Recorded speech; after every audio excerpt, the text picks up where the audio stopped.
Back in the 1990s, I recall reading Tom Clancy's loving poem to the M1 Abrams, Armored Cav, in which he related that the unkillable tank had never been knocked out by hostile fire.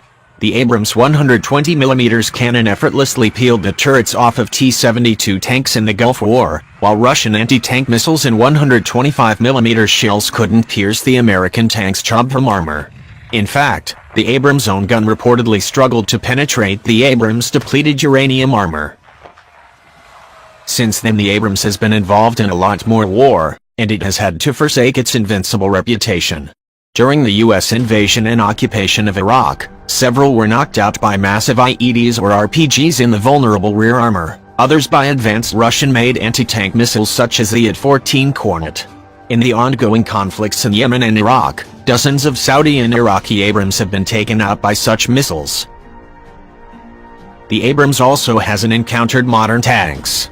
In fact, the Abrams is hardly unrivaled in its very heavy weight class. Other vehicles such as the German Leopard 2, the British Challenger 2, the French Leclerc, and Israeli Merkava 4 possess similar firepower and protection levels, though of course each type has its advantages and disadvantages.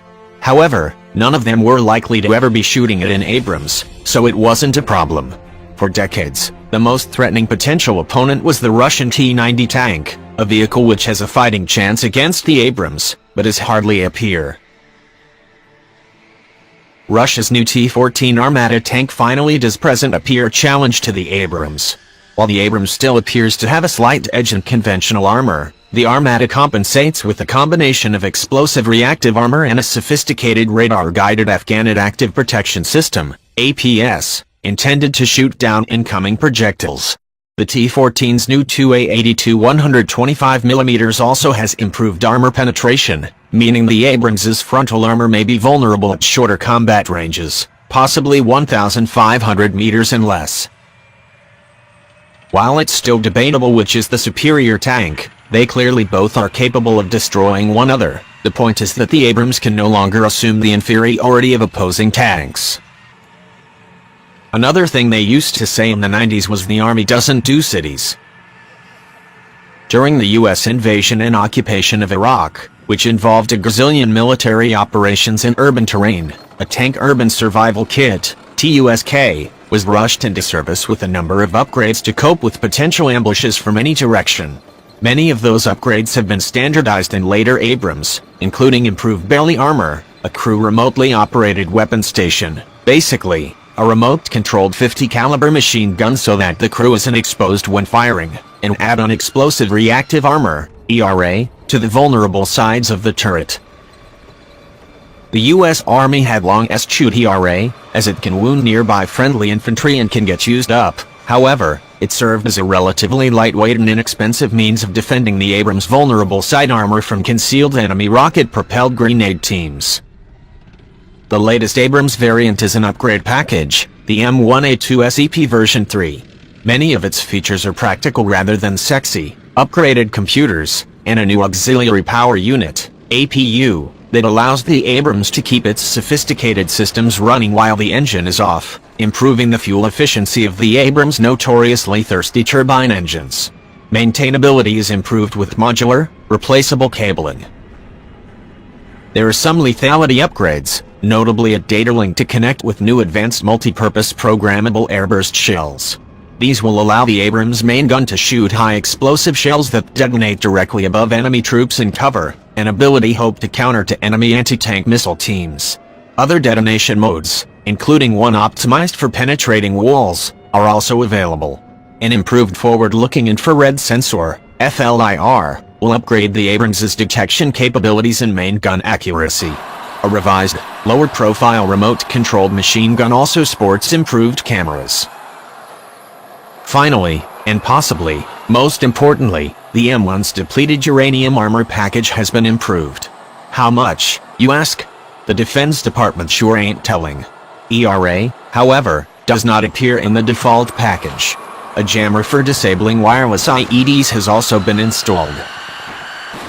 A number of the most important upgrades to the Abrams capability may become independently from the SEP version 3 upgrade package.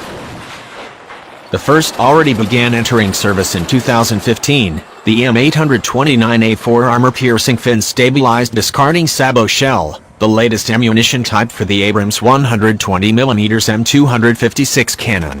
The M829A4 has a segmented depleted uranium penetrator, and has been specially designed to defeat the relict explosive reactive armor on the latest Russian tanks, including the T-14 Armata. Future improvements to the Abrams firepower are likely to come by improving the capabilities of munitions, as they are easier to upgrade and replace than the main guns. Another innovation, active protection systems, APS, have the potential to revolutionize tank defenses. The best combine soft kill measures that obscure the tank and mislead guided missiles, as well as hard kill measures that literally shoot down incoming projectiles. These are generally most effective against missiles, though theoretically may be effective against tank shells. The M829A4 shell is supposedly designed to overcome them. The Israeli Trophy Apps has a proven record shooting down deadly anti-tank missiles in recent conflicts. The United States military has attempted to develop its own indigenous system, but recently, the Army and Marines began testing Trophy on M1A2 tanks. Trophy can basically be purchased off the shelf and installed relatively quickly, so if the Defense Department decides the Abrams needs the capability, it could pursue the upgrade relatively quickly. Another upgrade that could be installed quickly if desired would be a laser warning receiver, LWR. An LWR would notify the Abrams crew if their vehicle was being painted by an enemy laser rangefinders and guidance systems, giving the crew an opportunity to hit the reverse pedal and back the tank out of danger. It should be stressed there are no definitive plans to install the latter two technologies in the SEP version 3 Abrams. However, they are obvious upgrades that could be implemented quickly and at reasonable cost. The Army is currently planning to develop a more radical upgraded Abrams by 2020, the M1A3. Details are sketchy, but reducing the Abrams' roughly 70-ton weight appears to be one of the priorities. Certainly, weight has limited the ability to deploy the Abrams around the world and restricted which bridges it can cross. Features specifically mentioned include a lighter weight gun, replacing the wiring with fiber optic cables to shave off 2 tons of weight, improved suspension, and adding a laser warning receiver. Other improvements are doubtlessly being considered, but specifics are lacking for now.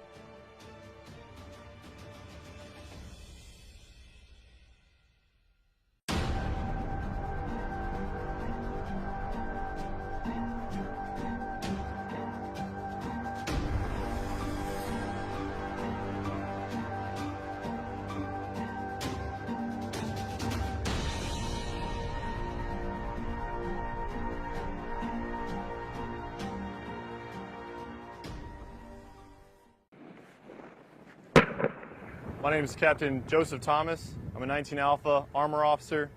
I'm the Company Commander for Bravo Company 112 Cav, Grey Wolf Brigade. Today we're qualifying Table 6 on the M1A2 Abrams Set V2.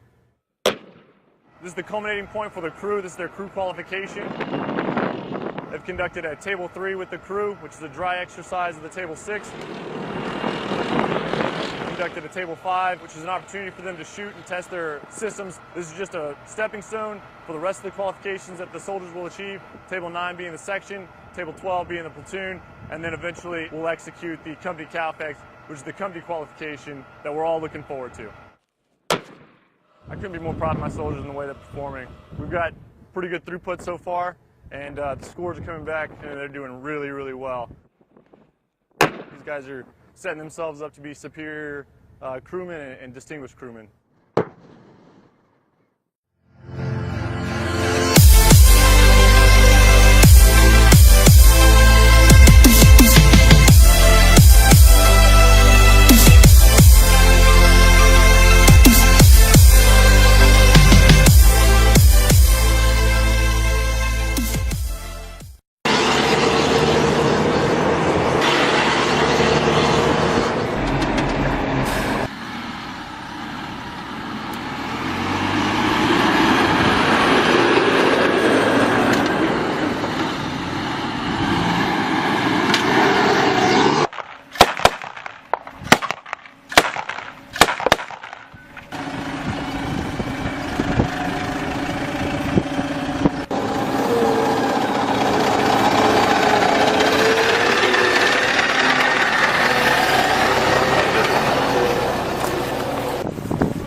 сердечно поздравляю вас с прибытием на Олимпийскую землю.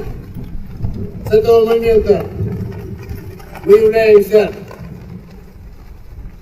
объединением, которое предназначено для проведения совместных военных антитеррористических командно-штабных учений государств-членов ШОС «Мирная миссия 2016».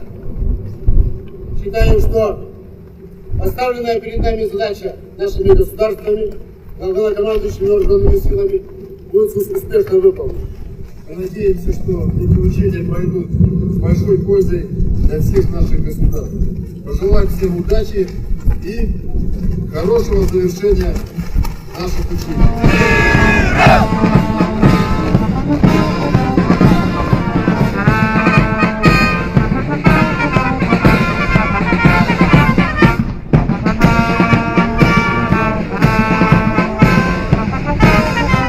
Национальной категории Кыргызской Республики.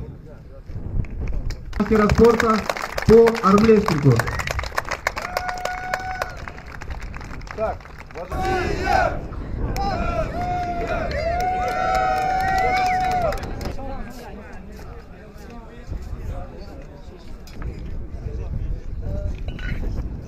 просто оттуда. Все.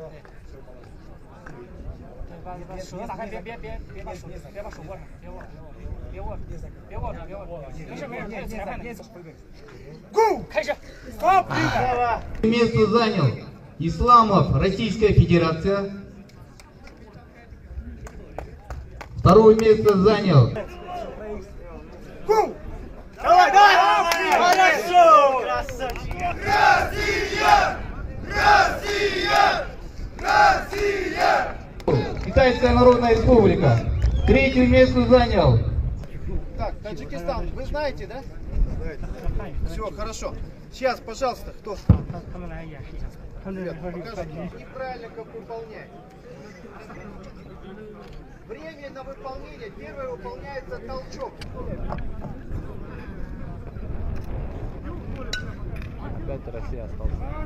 3, 2, 1, старт!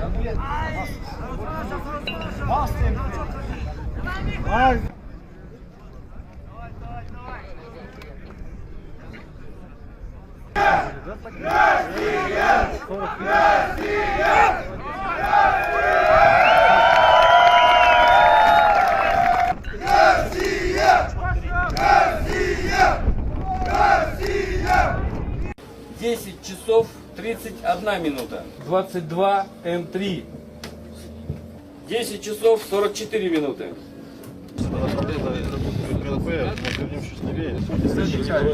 Время прохода.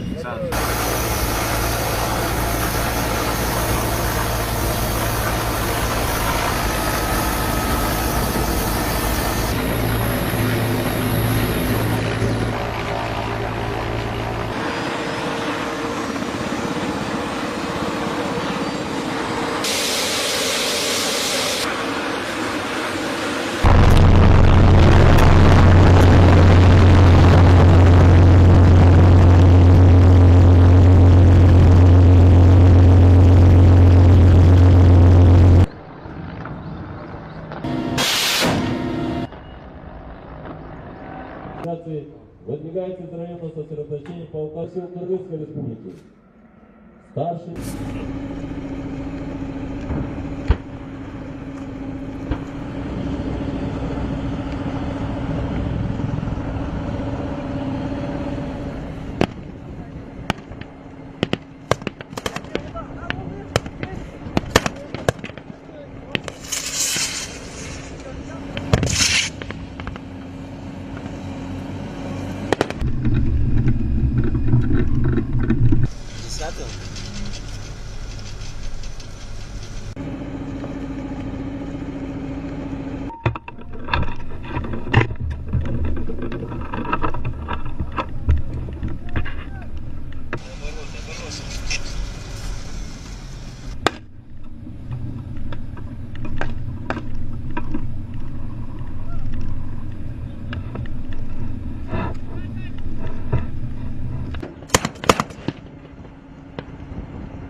2 километра восточнее. Нейтрали в норме, рулевые машинки под напряжением.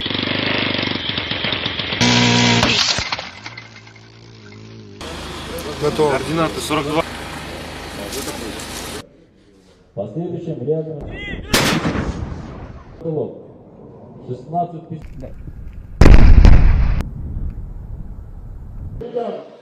Начальник разведки доложил.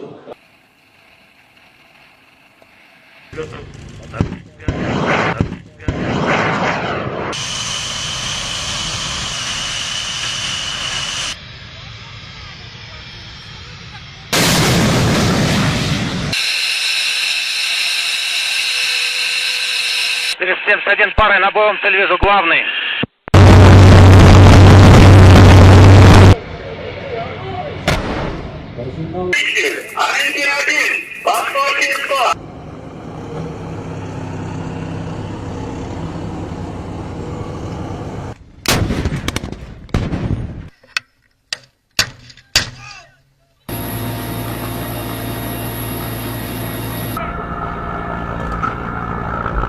Метров в секунду.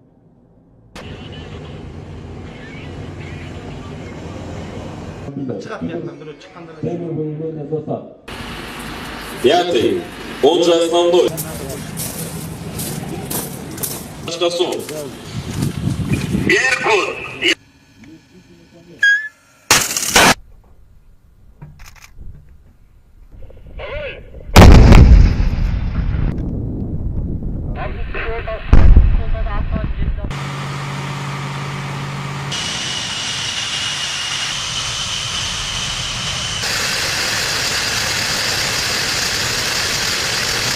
Наносит авиационный удар.